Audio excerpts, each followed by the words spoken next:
Welcome back to Unfiltered Fiction. I'm your host, Chloe Stike, and this is my rant about Valley D Fortune by Chloe Gong. Spoilers ahead if you haven't read the book yet. I have a no spoilers review, which I've linked in the description below, and let's get started. So last time we decided to rate this a 4.6 out of 5 stars, of which were broken down into 7 categories, and I will be going more in depth about these categories because I'm literally unfiltered right now.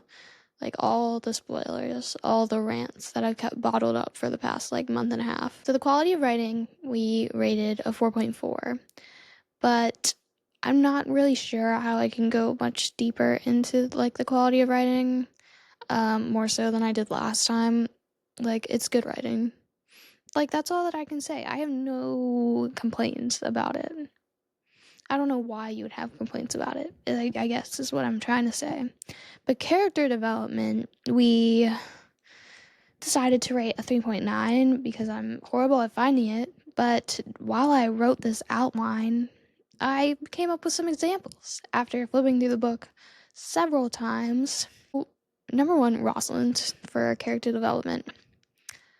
She definitely becomes more open to love, I think. She's very closed off in the beginning, and you kind of see that with Cecilia and her other relationships, and what's his name, his mentor. I literally have not read this book, Dalfang. Yeah, you really see that in how closed off she is to him, even though they clearly have that bond and all that. And she loses her purpose. You see that she loses her purpose within the nationalist movement, and her loyalty to them suffers extremely greatly. And so she pivots to the protection of the city as her purpose, and you obviously see that transition within the first 50, 100 pages of the book, and then towards the end, that protection and that loyalty shifts to Orion. He definitely dropped the Playboy act for her. You kind of see that almost immediately. I'm telling you, he doesn't have it in him to be a Playboy. He just doesn't. He tries so hard and he can't do it. It's hilarious. And that really wasn't touched on. His Playboy life, kind of, it was not really touched on, which is interesting because it felt like such a big part of his personality and what Gong decided to emphasize about him, but it wasn't super touched on. There were little comments here and there with Phoebe and Silas and all of them, but it wasn't I didn't see a lot of playboying, and that's why I don't think that he has it in him. Number three. Character strengths, we gave a 4.7. Rosalind, I rated her a 9 out of 10. I'm doing these out of 10. I don't know. Former dancer turned assassin of the White Flowers. The rival gang. Her redemption for her crimes against the city. I don't know. She just kind of loses purpose in that, as explained earlier on. You know what's so cliche about Roz? Literally everyone in her family is dead, except her dad and Celia. And you don't actually meet her dad until book 2, which I already read. Shh. But everyone's dead. Why is every main character's entire family dead? All the publishing companies are the entire main character's families must be dead, or if not their entire family, then at least half of their family. I think it's hilarious, but here's my big problem with Rosalind. She's advertised as this immortal national spy who cannot die, but she can die. It's so easy to kill her. You just have to poison her. That's so easy to do. Anyone can do that. I have some pent-up feelings about this, and I can finally release them. Why the poison though? Of all the things, not even a specific type of poison, just any kind. I don't know. I think it's dumb, but whatever.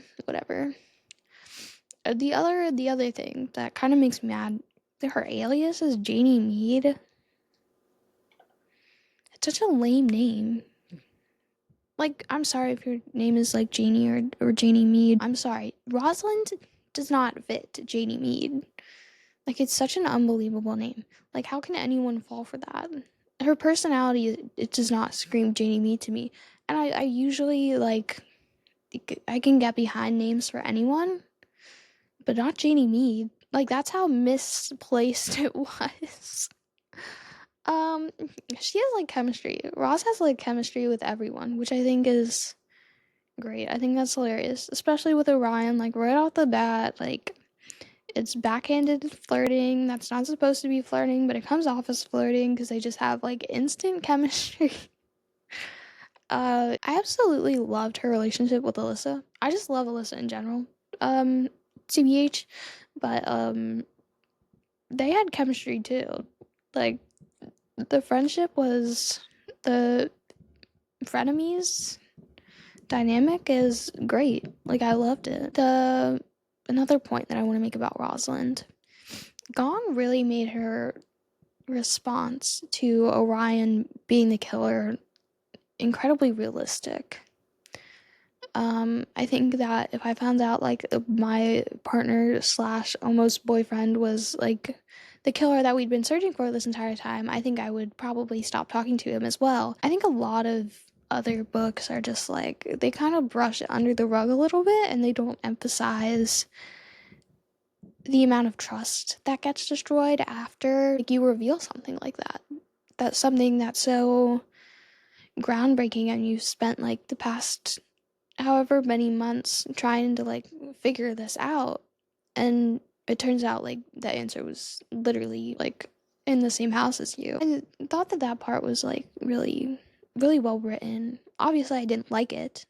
I hate it when they're mad at each other. I hate it when characters are mad at each other, but like at the same time it's peak gold. And like everyone in this book is multilingual, and it makes me really sad because stereotypical American, I speak one language and they speak like five. It makes me really embarrassed. Literally everyone in this book is multilingual.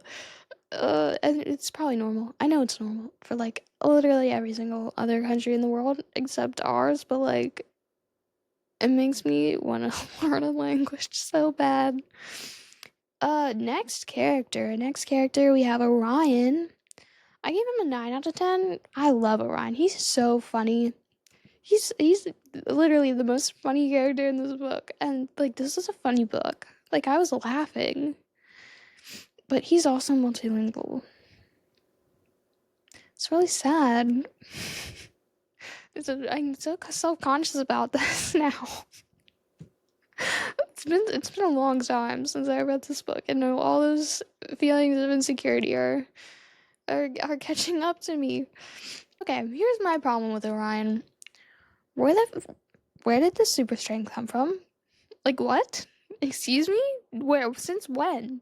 Did I miss like a very important like plot point where he like lifts a car over his head? Like when did he get super strength? What? That was the most random like bomb drop I've ever heard in a book. Like that's insane. What do you mean he has super strength? Where did that come from? Like I would have guessed anything else. I don't know. His family's weird. His family is weird. I don't know. I don't even know where to begin with his family. So I'm not gonna begin at all. Speaking of Orion's family, Oliver's our third character. I gave him a 7 out of 10. My big issue with Oliver is that he was introduced as a very carefree, more sarcastic individual, but he was actually like very stern and very focused and very logical and like the complete opposite of what he was introduced as. I don't know. When I think of Oliver, I think of like a carefree, like charismatic guy. I don't think of the person that he actually is. Like first impressions matter, and his first impression was not great. My second point with Oliver, that casual confession of I don't even know what. He does so many casual confessions. It's insane. Props to him, though. And he's like the ultimate secret keeper. Bro has more secrets than Rosalind. Like, what do you mean you're priest handler? What do you mean you knew her identity this entire time and didn't tell anyone at all? Like, how do you keep that a secret? I know that they don't, like, ever see each other, just, like, generally. Okay. Celia, I rated her an 8 out of 10. I absolutely adore her. She's so sweet. She's, I don't know, like an average person. Which comes to my problem with her. How is she an agent? How is she an agent? That girl is so sweet. She is so sweet and innocent. How are you a communist agent? I know that you grew up in like a gang house, but what do you mean you're a secret communist agent that is running from the Nationalist Party? Like what? Like that it just doesn't make any sense to me. Like it's for the plot, I get it, but like she if I had to guess, I would not say that she's a secret agent. She doesn't give me secret agent vibes. Like a spy maybe, like intelligence gatherer like Orion is, but like an actual agent, like an actual communist agent, like no thanks. Alyssa is our next person. 10 out of 10. Okay?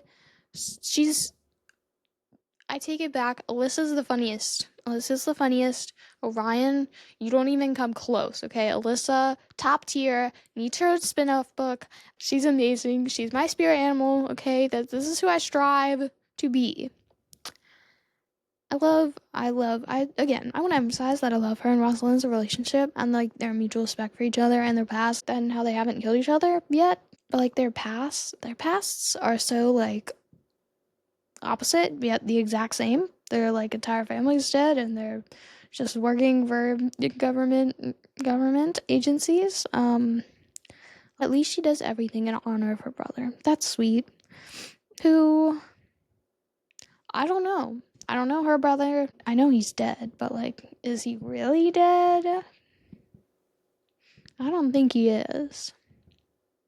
Again, have not read these Violence Delights, so I have no idea if he's dead or not. I'm assuming he's not, because that would be a great plot twist. Our next person is Silas. I love Silas. Silas is gets a 9 out of 10 for me. He's very likable and respectable and incredibly awkward, and I love that about him. He gives me like classic stereotypical nerd, but he's not. He's a freaking triple agent, okay? He's a triple agent. I would not be surprised if he is a quadruple or quintuple agent, okay? I would not be surprised at this point. Like, what do you mean you're a triple agent? That's wild. I want to be a triple agent now. Sign me up. Just kidding. I don't have a death wish.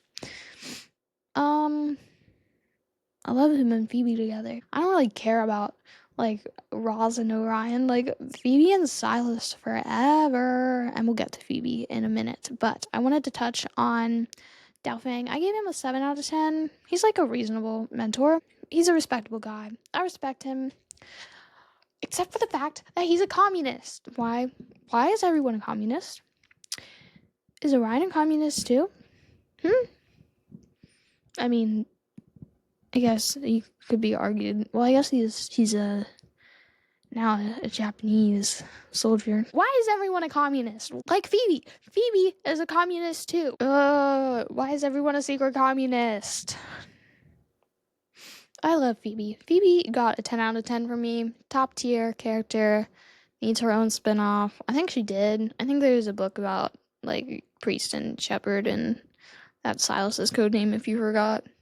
But she got all the good genes. Great sharpshooter, like good secret agent. Like she's basically a triple agent at this point. I know she's not technically a nationalist, but like she like butts into all of Orion's business, so she technically is a double agent at the moment. Lao Lao, I love Lao Lao. Lao Lao gets a 10 out of 10 from me. I love how she's just like acts like Ross's grandma. Like that is the kind of old woman that I want to be when I grow up. Like this is who I aspire to be. Like top tiered. Yemen, 7 out of 10. He's interesting. He's an interesting character. He's an interesting character, and I can't like distinguish him from like this book and that book. Like I can't. He's interesting. He's an interesting character. He seems incredibly stuck up though. And who is this man's dad? Like who is your father? If you are like a handler, double agent who has like access to all of this like uh classified information at like the ripe old age of 17, or maybe he's 19. I don't know. But like who is your father? Okay, my next person is Haley. I have some words. I have some words for you. 1 out of 10. The only reason that you got a 1 is because I pity you. Did she die? I forget. Did she die? Wait, I low-key forget if she died or not. Did she die? Can someone tell me? I don't know. All I remember is that I don't like her because she tried to like bang with Orion, and it's a no. It's a no from me. Okay, back off. That's Ross's man. Okay, I don't care who you're being like blackmailed with or like working with. Like back off. Okay, this is Ross's man. Stay back. Stay back. Okay, our last person that we're rating is Lady Gong. She gets a 0 out of 10. Okay, she needs to go away. She needs to go away. Just poof, you're gone. Goodbye. Goodbye, mommy. This is okay. So that is all for character strength. Number four is plot, which would be rated a 4.5. So I kind of broke it down into like the inciting force and the climax. I don't know why. Just because. So the inviting was Dao Fang sending Orion in on this mission to figure out these chemical killings at the press office that I forget the name of, and then sending Rosalind in to watch him. Thanks, man. Thanks for setting that up. That's great of you. Thanks for giving Rosalind purpose and heartbreak all at the same time. The climax, of course, is when Rosalind and Orion fight, or like when he gets taken away and all that. Conflicts. Here are the conflicts that I identified. Nationalists versus communists.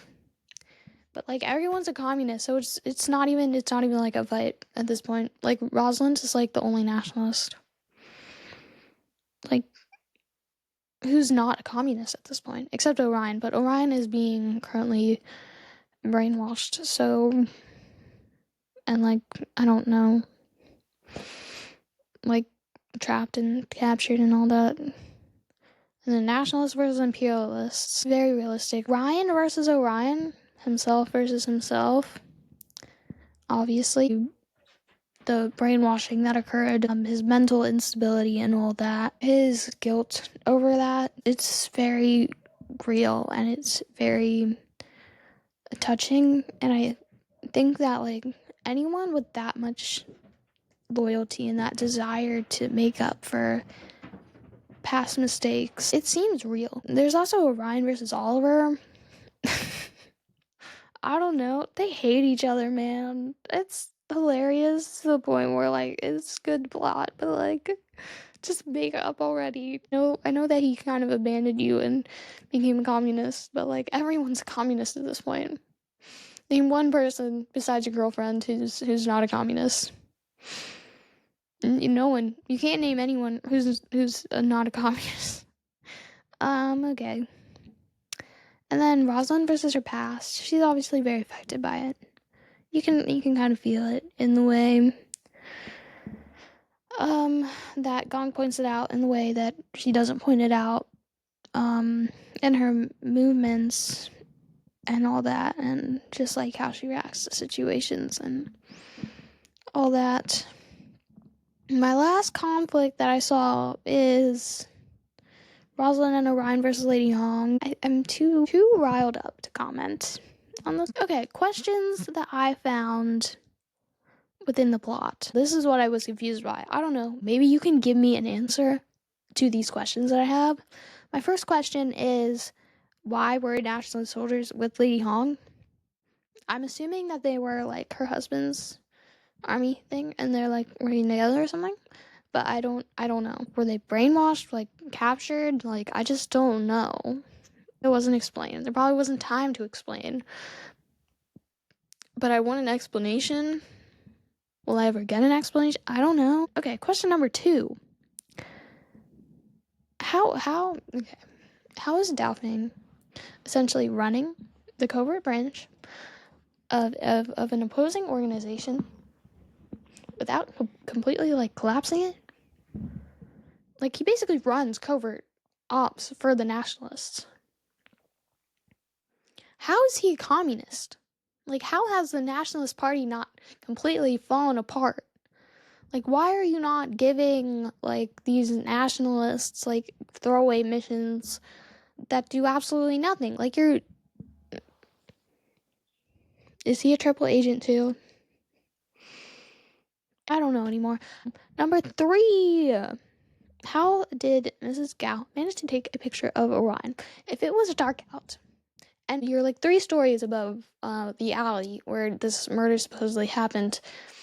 How do you take a picture of that? Like what? It doesn't make any sense to me.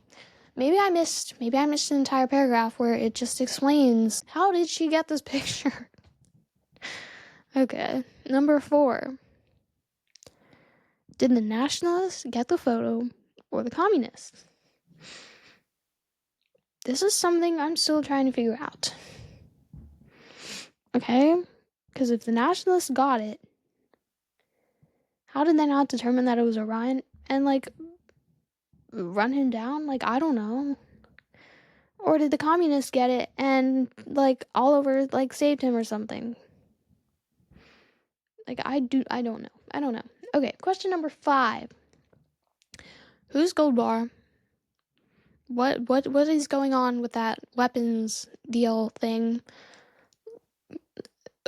Like what is happening? What is happening there? What's with Gold Bar? What's going on there? Like did we ever go back to that? Like are we like waiting for something? My 6th question, which I don't have down in this outline, but I remember somehow. You know, do you remember when Silas and Phoebe like got on a truck and like went to somewhere else? Like they followed a truck. Did anything like happen with that? Because I don't remember anything coming out of that. Like they went on the truck and we heard nothing. They're just back on the story and have nothing new to report. Like what? Like what happened? Did I miss a chapter? Again? Like how many chapters did I miss in this? I don't know. I'm assuming it's like 400 pages. 1.5 is the setting. Obviously 1930s in Shanghai. I thought it seemed very realistic. The secret nationalist organization seemed realistic.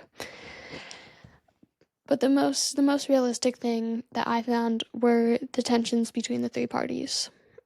They seemed like incredibly real and incredibly believable. Of like the civil war between the nationalists and the communists, and then fighting this external thing against the Japanese, and just like all these different tensions and all these different things that happen in every day. They did happen. They lived. This is a historical fiction. She makes such a good job of explaining that and exploring that and just developing those tensions and those conflicts to the point where like, yeah, that I would not be surprised if that's how, like, people thought about the world back then, and, like, that's how complicated it was. It's not two-sided. The world's not two-sided. It's not one-sided. It's not triple-sided. It's like a million sides with thousands of different angles, and I thought that she did a really good job of exploring that. Point number 6, pace 4.5. The ending was so fast. But it was long enough that I wasn't gonna, like, reread the entire, like, I don't know how many ever chapters the ending was. So I did not really understand what was happening the entire time. I didn't really understand it. It went very fast, but it was good because I understood the gist, and I have decoded it through all my various note-taking methods that I've learned. I understood it enough to the point where I'm making this, and it's not, like, completely confusing. Like, I understood it. I get it, but I don't get it. It was very fast. The ending is 5 stars. I thought it was a wonderful setup for the next book. I think it's great tension, great conflict, like a great way to set up second book and, like, retracting a returning audience of, like, I need to know what happens to this amazing man who has been brainwashed by his very own mother. The priest reveal. I love Phoebe, but, like, that blew my mind. Okay, like, I think my head exploded. Like, I don't want to know how fast my synapses were firing in those last few pages. Because what do you mean Phoebe's priest? What do you mean? Liz and Phoebe are on two different sides, and she knows it.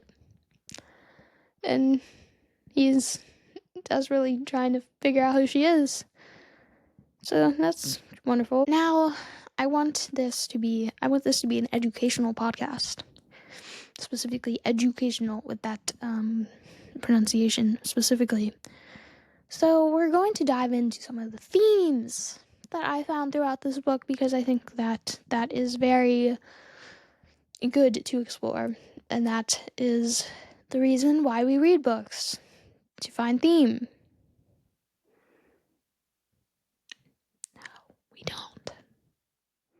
But that's besides the point. We should read books to find themes, and it's just an excuse to read more, to buy more books, to waste money on my TBD list when the amount of books that I have on my bookshelf that I have not read grows every single month. Our first theme is trust. Okay, obviously Orion and Rosalind have to learn how to trust each other, and they go into that and they have to figure that out, and it's very intense and takes at least 200 pages, and they just have to, like, figure out how to trust each other, and that's something that we have to do every single day, because trust is something that gets you through life and helps you achieve goals that otherwise would not have been possible if you didn't have trust. Also, how Rosalind and Alyssa just, like, immediately trust each other. They're like, okay, you're not gonna give me up, I'm not gonna give you up. It's, like, it's very mutual, and I think it's not the healthiest. It's not healthy. Don't blackmail people. It's not good. Don't blackmail people unless they also have blackmail against you. Just kidding. Don't blackmail people, period. Blackmailing people's bad. It's not real trust. But who knows? Maybe you'll get lucky. Maybe you just have an Alyssa or a Rosalind complex, and you'll just start trusting them eventually. And then, obviously, Orion and Rosalind's relationships evolves to the point where she does believe him that Orion didn't remember killing those people, that he had no control over it. And although she's, like, still mad and still, like, obviously, like, kind of pissed off, like, she has every right to be, but she still trusts him and she still believes him, and I think that's really special, and you need those kind of relationships in your life in case you accidentally get brainwashed by your mother and have been used as an experiment the entire time. So another thing, Orion not trusting himself, I think, is a great example of trust. Like, he doesn't trust himself anymore. His mom brainwashed him. Like, clearly, he doesn't trust himself anymore. Because he's killed people, and he doesn't remember doing it. And that's debilitating. Probably. You'd assume so. But the second theme that I found is loyalty, where Rosalind didn't turn Orion in, and obviously Celia and Alyssa handing information over to Rosalind that they otherwise would not have if they didn't feel that source of friendship or sisterhood and loyalty towards her. The third theme that I found was purpose, specifically in Rosalind, as she struggles to realize her own purpose and whether or not she wants to work as an naturalist, and like if she wants to continue killing white flowers all the time, like until they're extinct. And like, that's, everyone needs purpose, and I went over this in the review, but like, purpose is so essential to humanity. It's one of the core things that gets so easily brushed over, but if it's a psychologically proven fact that if you do not have purpose, you will not have a fulfilled life. Like, you need purpose, and you need that sense of needing to do something, whether it's survival or whether it's a career or a family or literally anything. It could be like, you need it. You need purpose, and you need that dedication, or else you're not gonna feel fulfilled in life, and you're not gonna make it very far. When you're 70 years old and reflecting back on your life, you're gonna be like, what was I doing? What did I waste 70 years doing? And nothing. If you don't have purpose, you need purpose. Even after those 70 years, you still need purpose, like traveling or family or just being there or staying alive till 100. I don't know. Something. You need something. Something else I noticed, personal growth. Rosalind's vow to focus on herself if Orion forgets himself. That's a great motivator for Orion, and at least Roz is open to the idea. Number 5, the fifth theme that I want to touch up on is like race/nationalism. About like, not all people who belong to one specific government or organization are bad. Like, Rosalind clearly struggles with that feeling at work of like hating the Japanese, but they're not all bad, and you see that, and it's mostly just the government and politicians and the idiots that we put in power and their way of handling situations that cause so much hate for people that associated with them, and especially in such a diverse, multicultural, multinationalistic city such as Shanghai. Those feelings must have been incredibly rampant, and there all the time. Orion also struggles with that. The most charismatic, charming, kind person in this book, he also struggles with that. And I think when you're taught certain things and you've worked for a particular government or against these people for so long, you just start to associate that. And it's psychology. It's just psychology. It's just generalization. And that's not anyone's fault. It's your brain's fault, but you don't have control over those functions all the time. So I thought that she did a really good job with exploring that aspect of the book and the tensions between the three parties, and then going deeper into the citizens and how the citizens felt those tensions and just everything with that. And because this podcast is educational, okay, I have some food for thought. Okay, some quotes that I found were striking, that really struck a chord with me. So the first one is run if you don't have to combat.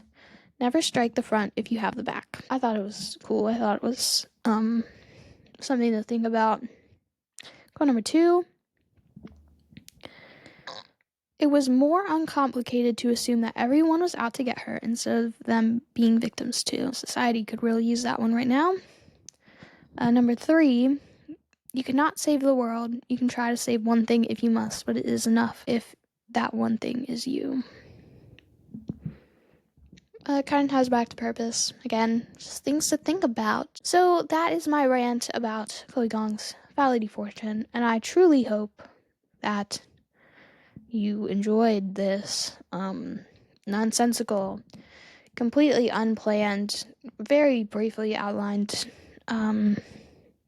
rant that I cooked up like 5 months ago. I'm your host, Chloe Stike, and this is Unfiltered Fiction.